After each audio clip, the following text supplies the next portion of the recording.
రేపు ఢిల్లీకి మంత్రులు టీఆర్ఎస్ ఎంపీలు యాసంగి ధాన్యం కొనే వరకు ఉద్యమిస్తామన్న సీఎం. కేంద్రంతో సంబంధం లేకుండా రాష్ట్రమే కొనాలి, కేసీఆర్ తో కలిసి ఢిల్లీకి వెళ్తామన్న జీవన్ రెడ్డి. శివాజీ విగ్రహ వివాదంపై బోధన బంద్, పోలీసుల తీరుపై బీజేపీ నేతల ఆగ్రహం.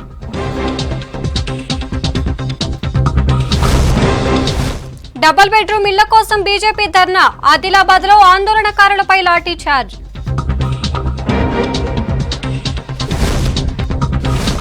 యాదాద్రిలో పంచకుండాత్మక యాగం, ఈ నెల 28న మహాకుంభాభిషేకం. పంజాబ్ తరహాలో తెలంగాణలోనూ ధాన్యం కొనాల్సిందేనన్నారు సీఎం కేసీఆర్. రాష్ట్రానికో నీతి కాకుండా one nation one procurement policy ఉండాలన్నారు. ధాన్యం కొనుగోలు నుంచి కేంద్రం తప్పించుకోలేదన్నారు. ఎంఎస్పీ ఇచ్చేది బియ్యానికి కాదు వడ్లకని చెప్పారు సీఎం. వడ్లు తీసుకున్నాక రైస్ చేసుకుంటారా, బాయిల్డ్ రైస్ చేసుకుంటారా, భాగోతం ఆడుకుంటారా, కేంద్రం ఇష్టమన్నారు. కేంద్రం వడ్లు కొనేదాకా ఉద్యమం ఆగదన్నారు. రేపు ఎంపీలు మంత్రులు ఢిల్లీ వెళ్తారని చెప్పారు ముఖ్యమంత్రి కేసీఆర్. ఆహార ధాన్యాల సేకరణ విషయంలో దేశమంతటి కూడా ఒకే పాలసీ ఉండాలి అని మేము కేంద్రాన్ని డిమాండ్ చేస్తూ ఉన్నాం. అందులో పంజాబ్కు ఒక నీతి, గుజరాత్కు ఒక నీతి, తెలంగాణకు ఒక నీతి, ఇంకో రాష్ట్రానికి ఇంకో నీతి అనేది ఉండకూడదు. ఈ ధాన్యం సేకరణ విషయంలో తెలంగాణ విషయంలో గతంలో కూడా కేంద్రం లేనిపోని ఇబ్బందులు పెట్టింది. ఆ రకంగా కాకుండా దయచేసి ఎటువంటి ఇబ్బందులు లేకుండా మొత్తం ఇప్పుడు యాసంగి పంటలో వచ్చే వరి ధాన్యాన్ని కొనుగోలు చేయాలని చెప్పి కేంద్రాన్ని మేము డిమాండ్ చేస్తా ఉన్నాం. అది ఇక్కడ ఇంకోటి ఏంటంటే కాలుకు పెడితే మెడకు, మెడకు పెడితే కాలుకు అన్నట్టు కొన్ని మాటలు వాళ్ళు మాట్లాడుతూ ఉన్నారు. అది సమంజసం కాదు. ఈరోజు కూడా ఇంతకుముందే ఢిల్లీలో ఏదో వచ్చినట్టుగా వార్త మాకు వచ్చింది. అది ఎంతవరకు నిజమో మాకు తెలియదు. మేము స్ట్రేట్ అవే ఒకటే డిమాండ్, ఎంఎస్పీ నిర్ణయించేది బియ్యానికి కాదు, ధాన్యానికి. మినిమం సపోర్ట్ ప్రైస్ అనేది వడ్లు కొనడానికి నిర్ణయిస్తుంది ప్రభుత్వం. ఎంఎస్పీ ప్రకారమే పంజాబ్లో మొత్తం మీరు ప్రొక్యూర్ చేస్తున్నారు, దాని తర్వాత మిల్లింగ్ చేసుకుంటున్నారు. అదే పద్ధతిలో మా వడ్లు కూడా మొత్తం ఎంఎస్పీ ద్వారా కొనండి. ఇక దాన్ని రైస్ చేసుకుంటారా, బాయిల్డ్ రైస్ చేసుకుంటారా, భాగవతం ఆడించుకుంటారా, అది మీ బాధ్యత. మీకు ఎట్లా పడి ఉంటే అట్లా చేసుకోండి, మీకు ఏది అనుకూలమైతే అది చేసుకోండి. కానీ మీరు బాయిల్డ్ రైస్ వేయాలి, మేము ఎందుకు ఇస్తామండి బాయిల్డ్ రైస్? నాకు అర్థం కాదు. అది మాకేం సంబంధం? రేపు మా మినిస్టర్ల బృందం, పార్లమెంట్ సభ్యుల బృందం ముందుగా ఆహార శాఖ మంత్రి గారిని కలుస్తారు, మెమరాండం ఇస్తారు, రిక్వెస్ట్ చేస్తారు. వాళ్ళు సమ్మతిస్తే చాలా సంతోషం. సమ్మతించని పక్షంలో ఎంత పోరాటానికైనా సిద్ధం కావాలని ఈరోజు సమావేశం నిర్ణయించింది. ఈ పోరాటం ఏదో ఆషామాషిగా మాటలు, పేపర్ స్టేట్మెంట్లు అట్లా ఉండదు. యాక్షన్ ఓరియంటెడ్గా ఉంటుంది. డెఫినెట్గా యాక్షన్ ఓరియంటెడ్గా ఉంటుంది. చాలా పెద్ద ఎత్తున ప్రజాస్వామ్యయుతంగా ఆందోళన చేయడం మా టీఆర్ఎస్ పార్టీకి, తెలంగాణ ప్రజలకు వెన్నుతో పెట్టిన విద్య. డెఫినెట్గా తెలంగాణ ఉద్యమ స్థాయి ఎంత ఉధృతంగా ఉండినో అంత ఉధృతంగా పోరాటం చేసి. కాశ్మీర్ ఫైల్స్ సినిమా ఓ దిక్కుమాలిన వ్యవహారం అన్నారు ముఖ్యమంత్రి కేసీఆర్. ఓట్ల కోసమే కాశ్మీర్ ఫైల్స్ ప్రచారం చేస్తున్నారన్నారు. కాశ్మీర్ ఫైల్స్ పేరుతో ఉద్వేగాలు రెచ్చగొడుతున్నారని మండిపడ్డారు. బీజేపీ రాష్ట్రాల్లో కాశ్మీర్ ఫైల్స్ సినిమా కోసం సెలవులిచ్చారని చెప్పారు సీఎం. కేంద్రంలోని బీజేపీ సర్కార్ సమస్యలను గాలికి వదిలేసి మత పంచాయతీ పెడుతుందని విమర్శించారు కేసీఆర్. ఇప్పుడు ఫేమస్ ఒక కథ సోషల్ మీడియా ద్వారా నాటబడుతున్న విష ప్రచారం. ఏదైనా ప్రోగ్రెసివ్ గవర్నమెంట్ ఉంటే irrigation files, industrial files, economic files, files ఉంటాయి కదా. ఈ కాశ్మీర్ ఫైల్స్ ఏంటండి? నాకు అర్థం కాదు. ఇదో దిక్కుమాలిన వ్యవహారం. ఎవరికి కావాలని ఈ కాశ్మీర్ ఫైల్స్? దాంతో వచ్చేది సచ్చేది. ఢిల్లీలో కాశ్మీర్ పండిట్లే చెప్తున్నారు, మాకు జరిగినటువంటి దీన్ని ఓట్ల రూపంలో సొమ్ము చేసుకున్న ఒక దుర్మార్గమైన ప్రక్రియ ఈ ప్రచారం. ఈ రకమైనటువంటి దేశ విభజన, ప్రజల విభజన చేసి ఒక రకమైనటువంటి విద్వేషాన్ని రెచ్చగొట్టి ప్రయత్నాలు ఏవైతే జరుగుతున్నాయో అది కరెక్ట్ కాదు. తెలంగాణ సమాజానికి అసలు జీర్ణం కాదు. ఎందుకంటే మేము తెలంగాణ ఉద్యమం చేసినాం, చాలా ఉధృతంగా చేసినాం.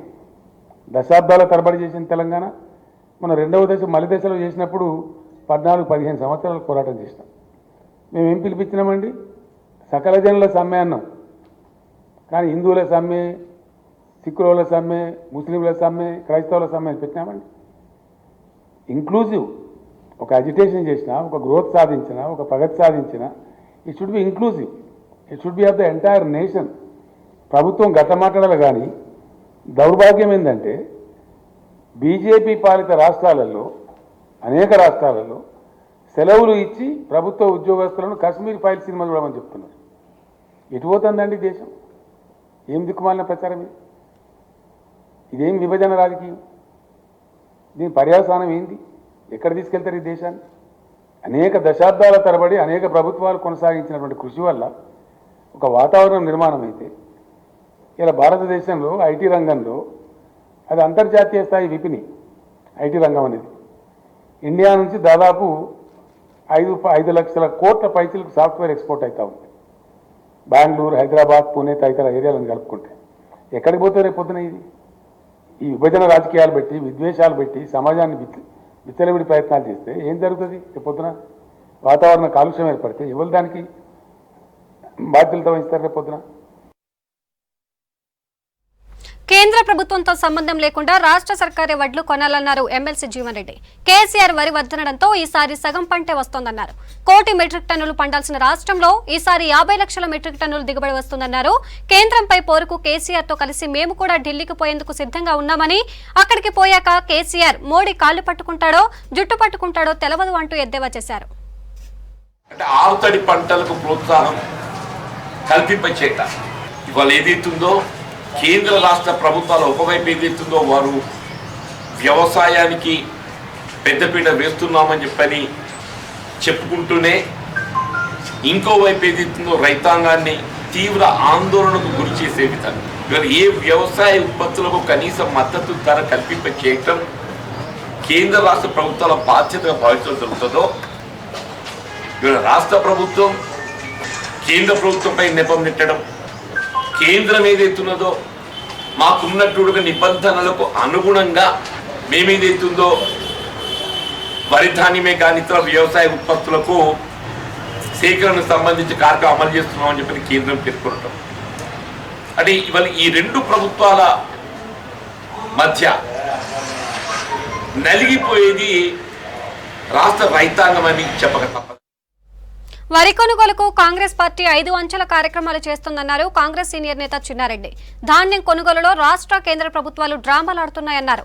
రాష్ట్రంలో 16 లక్షల ఎకరాలు బీడు భూములుగా మారిపోయాయన్నారు కిసాన్ కాంగ్రెస్ చైర్మన్ అన్వేష్ రెడ్డి. ధాన్యం కొనుగోలుపై రాష్ట్ర ప్రభుత్వం వారం రోజుల్లో అన్ని ఏర్పాట్లు చేయాలన్నారు. గ్రామ స్థాయి నుంచి రాష్ట్ర స్థాయి వరకు ప్రత్యేక కార్యాచరణతో పోరాడతామన్నారు కాంగ్రెస్ అధికార ప్రతినిధి అద్దంకి దయాకర్. 2 నెలల ప్రోగ్రాంతో ప్రభుత్వంపై మంట పుట్టిస్తామన్నారు నేతలు. కేంద్ర ప్రభుత్వం వరి ధాన్యానికి 1960 రూపాయలు కనీస మద్దతు ధర ప్రకటించింది. కనీస మద్దతు ధర కొనాల్సిన బాధ్యత అటు కేంద్రం పైన రాష్ట్రం పైన ఉంది. కానీ మన రాష్ట్రంలో కేసీఆర్ గారు కేంద్రం కొనాలి, కేంద్రం కొనంటుంది. ఈ రోజే అందరం ఢిల్లీ పోతాము, మా మంత్రులు, మా ఎమ్మెల్యేలు, మా ఎమ్మెల్సీలు, మా ఎంపీలు అందరూ పార్లమెంట్ లో మా ఎంపీలు కూడా గొడవ పెడతారు, కేంద్రం పైన ఒత్తిడి తెస్తారనేటువంటి నాటకానికి తెరదీయడం జరిగిందనేటువంటి మాట కూడా మీతో మనం చేస్తున్నాను. నాకు తెలిసినంత వరకు కేంద్రం ఉప్పుడు బియ్యం తప్ప, పారాబాయిల్డ్ రైస్ తప్ప సాధారణ రైసు మీరు ఎంత ఇచ్చినా కొంటామనేటువంటి మాట వారు చెప్పడం జరుగుతూ ఉంది. కనీసం వీళ్ళకు ఒక బుద్ధి ఉండాలి. రైతు అనేటోడు వడ్లు పండిస్తాడు కానీ ఎక్కడ కూడా బియ్యం పండియాడు. రాష్ట్ర ప్రభుత్వం ఒక స్పష్టమైనటువంటి వైఖరి లేక రైతులు అయోమయం గురి చేసి వరి వేయొద్దు, వరి వేసుకుంటే ఊరి అని చెప్పడం వల్ల ఈ రోజు 16 లక్షల ఎకరాల్లో పంట సాగు లేదు, బీడులుగా మారినాయి. ఇంకా వారం రోజులైతే వరి పంట చేతికొస్తుంది. దీనికి కావాల్సినటువంటి ఏర్పాట్లు చేయకపోతే ఖచ్చితంగా 5 అంచెల కార్యక్రమాన్ని చేస్తాం. ఆ కార్యక్రమం అయిన తర్వాత కూడా వినకపోతే రాష్ట్ర రైతాంగాన్ని కాపాడుకునే దిశగా ఫామ్ హౌస్ ముట్టడిస్తామనే మాట ఈ సందర్భంగా చెప్తా ఉన్నాం. వరి పంట 16 లక్షల ఎకరాలు తగ్గింది. 16 లక్షల ఎకరాలకు నష్టపరిహారం ఎవరు చెల్లించాలి? డెఫినెట్ గా 10,000 కోట్ల రూపాయలు గాక మాకిస్తే, కాంగ్రెస్ పార్టీకి ఇస్తే దానికి కొని ఎవరికి కూడా నష్టం లేకుండా, రైతుకు కష్టం లేకుండా చేసే బాధ్యత కాంగ్రెస్ పార్టీ తీసుకుంటది. ఫామ్ హౌస్ లో పండే 150 ఎకరాల ఒడ్లు ఎవడు కొంటాడో వాడే ప్రతి రైతు యొక్క గింజను కొనేదాకా కూడా కాంగ్రెస్ పార్టీ నిద్రపోదు. ఈ 2 నెలల ప్రోగ్రాం, ఈ 60 రోజుల ప్రోగ్రాం, వరి పంట ఈ రోజు రోడ్ల మీద ఉంటే రైతు కంట నీరు గారితే మాత్రం ఈ ప్రభుత్వం మంట పుట్టించే ప్రయత్నం చేస్తామని చెప్పి హెచ్చరిస్తూ ఇది ప్రభుత్వం తన ప్రాథమిక విధిగా భావించాలని చెప్పి విజ్ఞప్తి చేస్తున్నాం. ఇవాళ మీరు రైతుల దగ్గర పంట వేస్తే కొనేదే లేదు, వేసిన రైతుకు ఉరేస్తానంటే ఏమైంది? ఇవాళ రాష్ట్రం మొత్తంలో 16 లక్షల ఎకరాల భూమిలో రైతులు పంట వేయలేదు మీ వల్ల. ఆ వేయనటువంటి రైతుల గురించి మీరేం చేస్తారో ప్రకటించండి. ఇప్పుడు మీ వల్లనే పంట వేయలేదు, మరి వాళ్ళకి నష్టపరిహారం ఇస్తావా లేకపోతే ఏం చేస్తావనే చెప్పండి. నిజంగా నువ్వు రైతు బంధువు అయితే, రైతుకు అనుకూలమైన వ్యక్తి అయితే ఆ నష్టపరిహారం గురించి చెప్పాలా? పేదలకు డబుల్ బెడ్రూమ్లు ఇవ్వాలంటూ ఆదిలాబాద్ మున్సిపల్ ఆఫీస్ దగ్గర బీజేపీ చేపట్టిన ధర్నా ఉద్రిక్తతకు దారితీసింది. ధర్నా తర్వాత కమిషనర్ను కలిసేందుకు ఆఫీసులోకి వెళ్తుండగా ఆందోళనకారులను మున్సిపల్ మెయిన్ గేట్ దగ్గర పోలీసులు అడ్డుకోవడంతో ఇరు వర్గాల మధ్య తోపులాట చోటు చేసుకుంది. దీంతో ఆందోళనకారులపై పోలీసులు లాఠీచార్జ్ చేసి వన్ టౌన్ స్టేషన్ కి తరలించారు. దీంతో వన్ టౌన్ ముందు ఆందోళనకు దిగారు బీజేపీ జిల్లా నేతలు.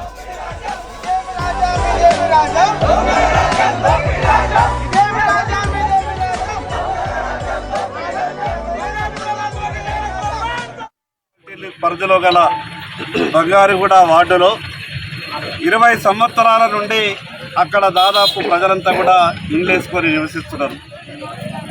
దాదాపు ఒక 8 నుంచి 10 సార్లు కలెక్టర్కు అదేవిధంగా మున్సిపల్ అధికారులందరికీ కూడా వాళ్ళు ఉత్తరాలు రాయడం జరిగింది. మేము 20 సంవత్సరాల నుండి అక్కడ నివాసం ఏర్పాటు చేసుకున్నాం, మాకు ఇంటి నంబర్లు ఇవ్వండి, మాకు కరెంటు మీటర్లు ఇస్తలేరు, మేము ఇల్లు కట్టుకోవాలంటే లోన్లు ఇస్తలేరు, దానికి పట్టాలు ఇవ్వండి, ఇంటి నంబర్లు ఇవ్వండి అని మున్సిపాలిటీ ఆఫీస్కి వచ్చి ధర్నా చేస్తే 3 గంటలు అక్కడ ఉన్నటువంటి ఆదివాసీ మహిళలు, బీసీలు, ఎస్సీలు అక్కడంతా కూడా 3 గంటల పాటు మున్సిపాలిటీ ముందర ధర్నా చేశారు. మున్సిపాలిటీ నుండి కమిషనర్ బయటకు రాలేదు. ఏ అధికారులు కూడా వాళ్ళకు ఉన్నటువంటి బాధలు ఏందని కనీసం అడగడానికి కూడా ముందుకు రాలేదు. అటువంటి సమయంలో మేము లోపలికి వెళ్ళి అధికారులను అడుగుతామనంటే పోలీసులు విచ్చలవిడిగా మహిళలని చూడకుండా భారతీయ జనతా పార్టీ నాయకుల మీద, కార్యకర్తల మీద, అదేవిధంగా బంగారుగూడ వార్డుకు సంబంధించినటువంటి ఆదివాసీ మహిళల మీద విచ్చలవిడిగా దాడి చేసి లాఠీ చార్జ్ చేసి డిఎస్పీ గారు మాట్లాడతారట.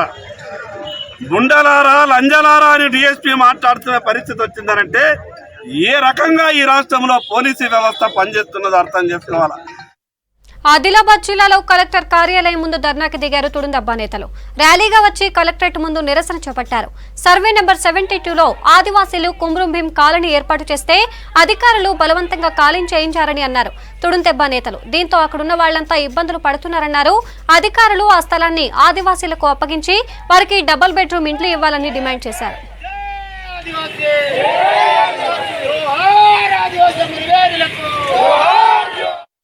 గత పాలకులు కుమరం భీము కూడా ఉన్నప్పుడు కుమరం భీము కూడా నామకరణం చేసుకొని అక్కడ నివసిస్తున్నటువంటి ఆదివాసులను అప్పటి రాష్ట్ర ప్రభుత్వము వాళ్ళను ట్రాక్టర్లతో, జేసీబీలతో వాళ్ళ గుడిసెలను కూల్చివేసి మొత్తం అక్కడి నుండి వెనగొట్టింది. కాబట్టి వాళ్ళందరికీ కూడా ఇళ్ల స్థలాలు ఇవ్వాలని చెప్పేసి ప్రధాన డిమాండు.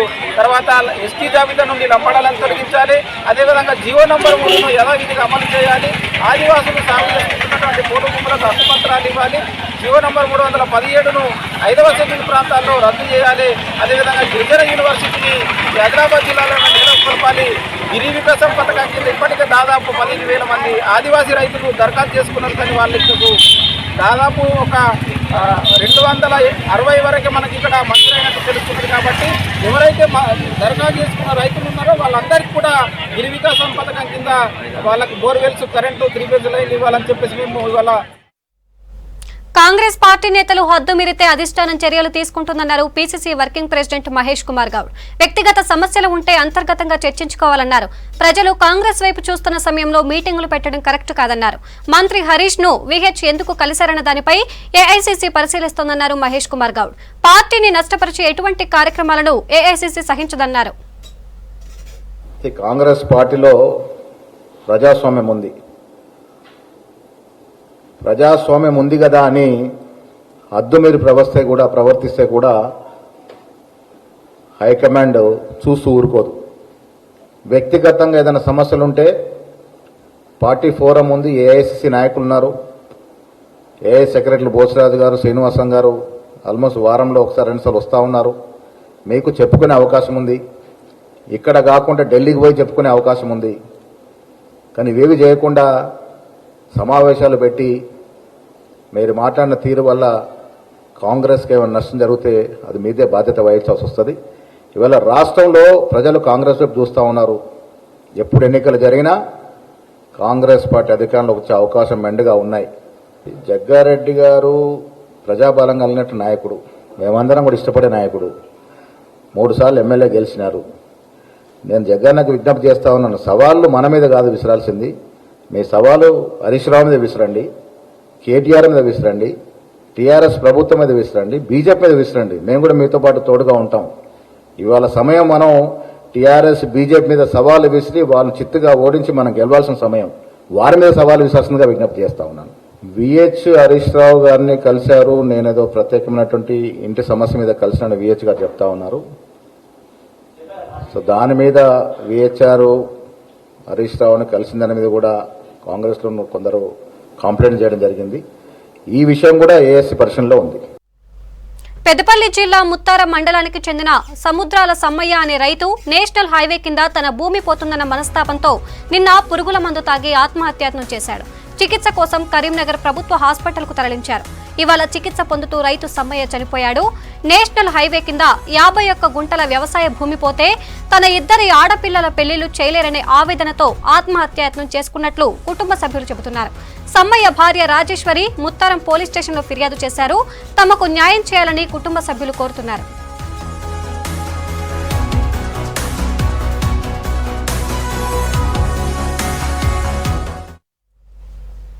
రైతులకు అండగా ఉండడంలో ప్రభుత్వం విఫలమైందన్నారు రైతు ఐక్యవేదిక సంఘం నేతలు. రైతుల ఆత్మహత్యలను నివారించడంలో ఫెయిల్ అయిందన్నారు. కరీంనగర్ ఉమ్మడి జిల్లాలో రైతు ఐక్యవేదిక ఆధ్వర్యంలో ఆత్మహత్య చేసుకున్న రైతుల కుటుంబాలతో కలిసి కలెక్టరేట్ ఎదుట ధర్నా నిర్వహించారు. బాధిత రైతు కుటుంబాలను ఆదుకోవాలని వారు డిమాండ్ చేశారు. ఉమ్మడి కరీంనగర్ జిల్లాలో ఇప్పటి వరకు 700 మంది రైతులు ఆత్మహత్యలకు పాల్పడ్డారన్నారు. ఆ కుటుంబాలకు కనీసం సహాయం అందించలేదని ఫైర్ అయ్యారు. తమని సర్కారే ఆదుకోవాలని కోరారు బాధిత కుటుంబ సభ్యులు.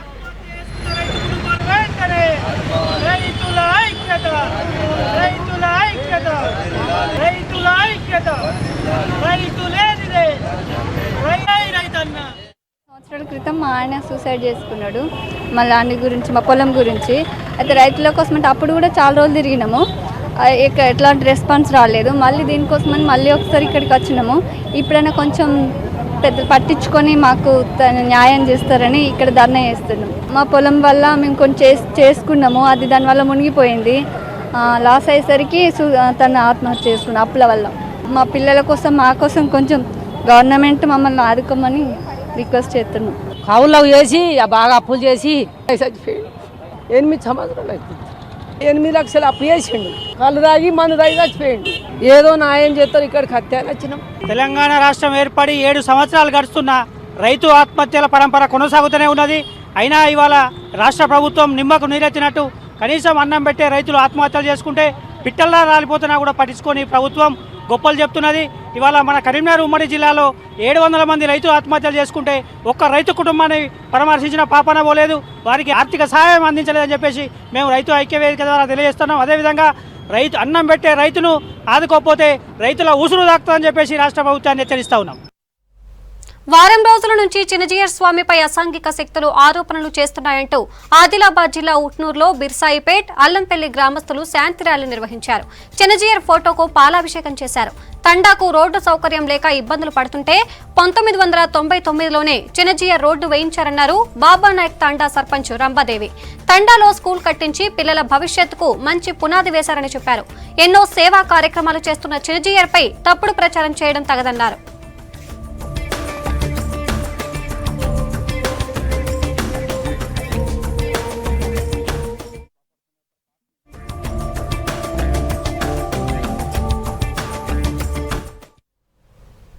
చెన్నూరు నియోజకవర్గాన్ని అభివృద్ధి చేయడంలో టీఆర్ఎస్ ఎమ్మెల్యే బాల్క సుమన్ విఫలమయ్యారన్నారు మంచిర్యాల జిల్లా బీజేపీ ప్రధాన కార్యదర్శి అందుగుల శ్రీనివాస్.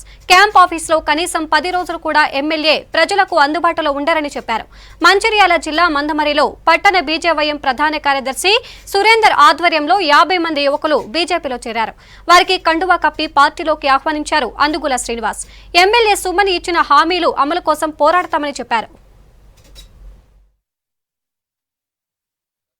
ఎన్నో రాజకీయాలు చూసాం, ఎన్నో ఎన్నికలు చూసాం స్థానిక ప్రజలంతా. కానీ అప్పటిన్న రాజకీయ వ్యవస్థకు ఇప్పుడున్న రాజకీయ వ్యవస్థకు చాలా వ్యత్యాసం ఉన్నది. ఇప్పుడున్న రాజకీయ నాయకులు ఎలా ఉన్నారంటే ఈరోజు ఈ నియోజకవర్గంలో ఎలాంటి దోపిడీ చేసుకోవాలి, ఎలా డబ్బు సంపాదించుకోవాలన్న ఆలోచన ఉన్నది తప్ప ప్రజల కోసం ఏ కోశాన్ని కూడా ఆలోచించిన నాయకులు ఈరోజు మన నియోజకవర్గం లేకుండా పోయినా చాలా దురదృష్టకరమైన విషయం. ఎమ్మెల్యేలు ఎన్నికల సమయంలో ఎన్నో వాగ్దానాలు చేసి ఇక్కడ ప్రజలను మోసం చేస్తున్నారు తప్ప వాళ్ళు ఎన్నికల సమయంలో ఇచ్చిన వాగ్దానాలు ఏ ఒక్కటి కూడా నెరవేర్చకపోవడం భారతీయ జనతా పార్టీ తరఫున మేము పూర్తిగా ఖండిస్తున్నాం. ఈ నియోజకవర్గంలో రాబోయే రోజులల్లో ఎన్నికలు ఎప్పుడు జరిపించినా కూడా భారతీయ జనతా పార్టీకి పట్టం కట్టడానికి యువకులు, మహిళలు, రైతులు, కార్మికులు అల్లకట్టుగా ఉన్నారు. అసమర్థ ఎమ్మెల్యే వల్లే మంచిర్యాల నియోజకవర్గంలోని గ్రామాలు అభివృద్ధి చెందడం లేదన్నారు మంచిర్యాల జిల్లా బీజేపీ అధ్యక్షుడు రఘునాథ్. ప్రతి గ్రామంలో రోడ్లు, డ్రైనేజీలు, తాగునీటి సమస్య తీవ్రంగా ఉందని చెప్పారు. దండేపల్లి మండలం గుడిరేవు, అల్లీపూర్ గ్రామాల్లో గడప గడపకు బీజేపీ కార్యక్రమంలో భాగంగా ఇంటింటికి వెళ్లి సమస్యలు తెలుసుకున్నారు రఘునాథ్. వీటిని పరిష్కరించాలని ఎంపీడీఓకు లేఖ రాస్తామని చెప్పారు.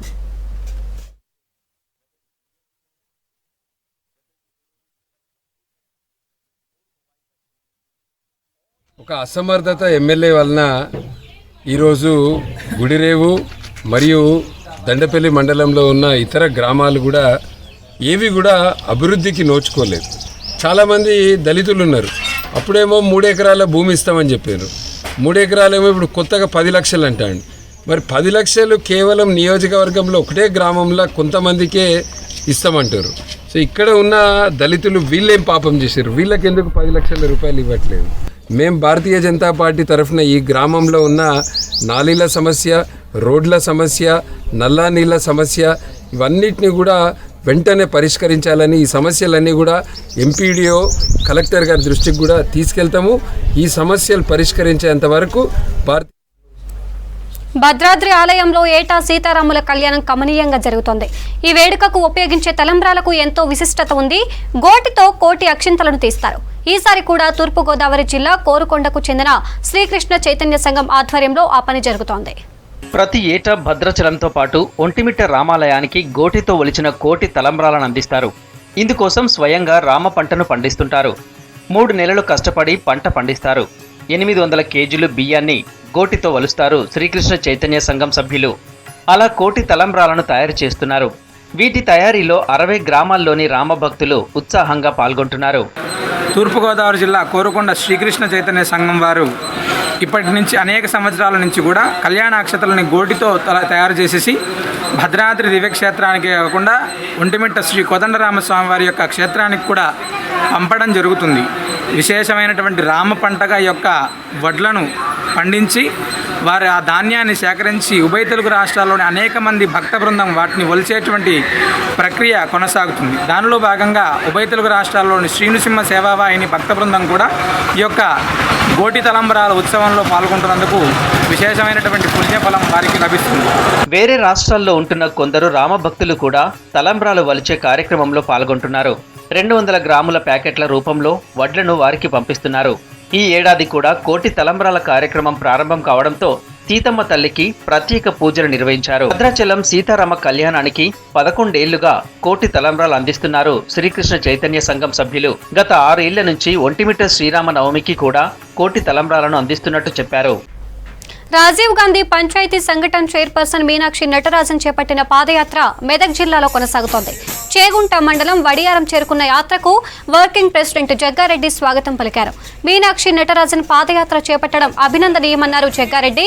భూదానోద్యమం తెలంగాణలో ప్రారంభమయ్యి దేశవ్యాప్తంగా విస్తరించిందన్నారు మీనాక్షి నటరాజన్.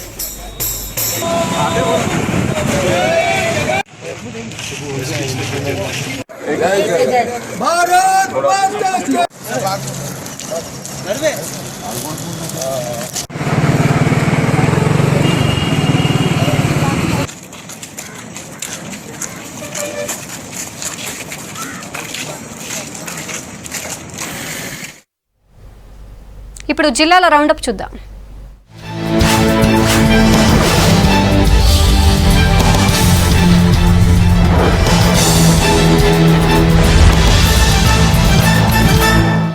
నిర్మల్ జిల్లా పాత ఎల్లాపూర్లో గుర్తు తెలియని వ్యక్తులు శివాజీ విగ్రహం శిలాఫలకాన్ని ధ్వంసం చేయడాన్ని నిరసిస్తూ ఖానాపూర్లో ధర్నా, రాస్తారోకో చేశారు బీజేపీ నేతలు. శిలాఫలకం ధ్వంసం చేసిన నిందితులను వెంటనే అరెస్ట్ చేయాలని వారు డిమాండ్ చేశారు. ప్రపంచ అటవీ దినోత్సవం సందర్భంగా మంచిర్యాల జిల్లా చెన్నూరులో స్కూల్ విద్యార్థులు, అటవీ శాఖ అధికారులు, సిబ్బంది ర్యాలీ నిర్వహించారు. అడవులను కాపాడేందుకు ప్రతి ఒక్కరూ కృషి చేయాలన్నారు డివిజనల్ అటవీ అధికారి మధుసూదన్. అందరూ మొక్కలు నాటాలని పిలుపునిచ్చారు. అంతర్జాతీయ అటవీ దినోత్సవం సందర్భంగా కుమ్రంభీం జిల్లా సిర్పూరులో ర్యాలీ నిర్వహించారు అటవీ శాఖ అధికారులు. అడవుల ప్రాముఖ్యాన్ని ప్రజలకు అవగాహన కల్పించారు. ప్లాస్టిక్ ఎక్కడ పడితే అక్కడ వేయడంతో వన్యప్రాణులకు హాని కలుగుతుందన్నారు అటవీ శాఖ అధికారులు. ఇంటర్నేషనల్ ఫారెస్ట్ డే సందర్భంగా వనపర్తి ఏకో పార్క్ లో మొక్కలు నాటారు కలెక్టర్ యాస్మిన్ భాషా. జిల్లాలో అడవుల శాతం తక్కువగా ఉండడం ఆందోళన కలిగిస్తోందని ఆమె చెప్పారు. భావితరాలకు పచ్చదనాన్ని అందించడం కోసం జిల్లాలో పెద్ద ఎత్తున మొక్కలు నాటే కార్యక్రమం చేపడుతున్నామని చెప్పారు. వికారాబాద్ జిల్లా కొడంగల్ 2వ వార్డులో సీసీ రోడ్డు పనులను ప్రారంభించారు మున్సిపల్ చైర్మన్ జగదీశ్వర్ రెడ్డి. కొడంగల్ అభివృద్ధికి టీఆర్ఎస్ సర్కార్ అన్ని చర్యలు తీసుకుంటుందని చెప్పారు. అన్ని వార్డుల్లో రోడ్లను బాగుపరుస్తామని తెలిపారు. నారాయణపేట జిల్లా మద్దూరు మండలం తిమ్మారెడ్డిపల్లి వాగు నుంచి అక్రమంగా ఇసుక తరలిస్తున్న 5 ట్రాక్టర్లను పట్టుకున్నారు పోలీసులు. ట్రాక్టర్ యాజమానులపై కేసులు నమోదు చేశామని వారు చెప్పారు. పర్మిషన్ లేకుండా ఇసుక తరలిస్తే చర్యలు తప్పవని హెచ్చరించారు. కామారెడ్డి పాత కలెక్టర్ కార్యాలయం దగ్గర ఓ ఆటో డ్రైవర్ బైక్ ను వెనక నుంచి ఢీకొట్టాడు. దీంతో బైక్ పై ప్రయాణిస్తున్న దంపతులతో పాటు వారి కుమారుడు, ఆటోలో ప్రయాణిస్తున్న 4 తీవ్రంగా గాయపడ్డారు. వీరిలో ఒకరి పరిస్థితి సీరియస్ గా ఉంది. మద్యం మత్తులో డ్రైవర్ ఆటోను నడపడం వల్లే ప్రమాదం జరిగిందన్నారు బాధితులు.